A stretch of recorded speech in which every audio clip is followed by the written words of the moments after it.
Кайрылчу тарап, сиздерде суроо барбы? Юстиция министрлигинин өкүлүнө.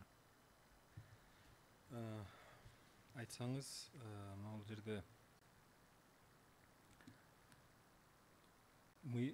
ошол 77 берененин 3 бөлүмүндөгү токтом жана негизги өндүрүшкө деп турбайбы?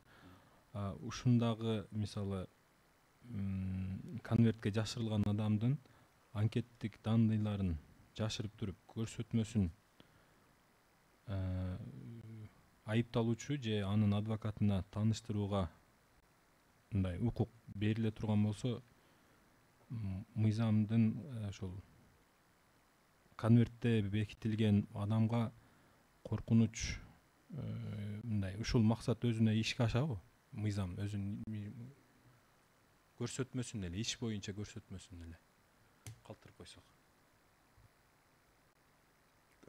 Мен мындай караганда биз мыйзамды эгерде ошол көрсөтмөдө берген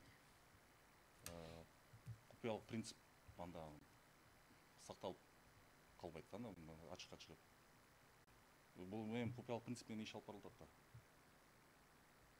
Эгерде айта турган болсо, ошол токтомдо айтканда, эмне эле 63 беренесинде биз деле эми мисалы үчүн өзүбүздүн паспорттук маалыматтарыбызды башка бирөөгө бербейбиз. Бирок эгерде банкка же бар жака барсак, кагаз түрүндө колтомобуз менен макулдук берип атабыз. Биз ошого макулбуз, биздин маалыматтарыбызды сиздер колдонсоңуздар болот деп. Бул жерде деле кылмыш жаза процессуалдык кодексинде деле айтылып атпайбы? Эгерде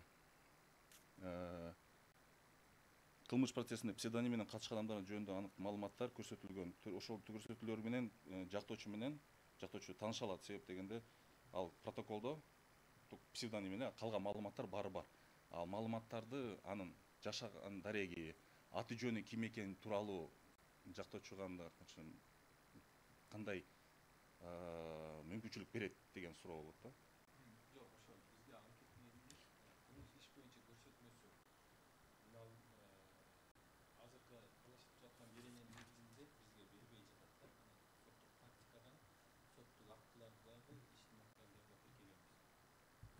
Эгерде ошол сиз айткан данныйларды бекитип туруп, бирок көрсөтмөлөрүнө ушул мыйзамды да мындай таанышууга укук берет деп койсо болобу деп атабыз да.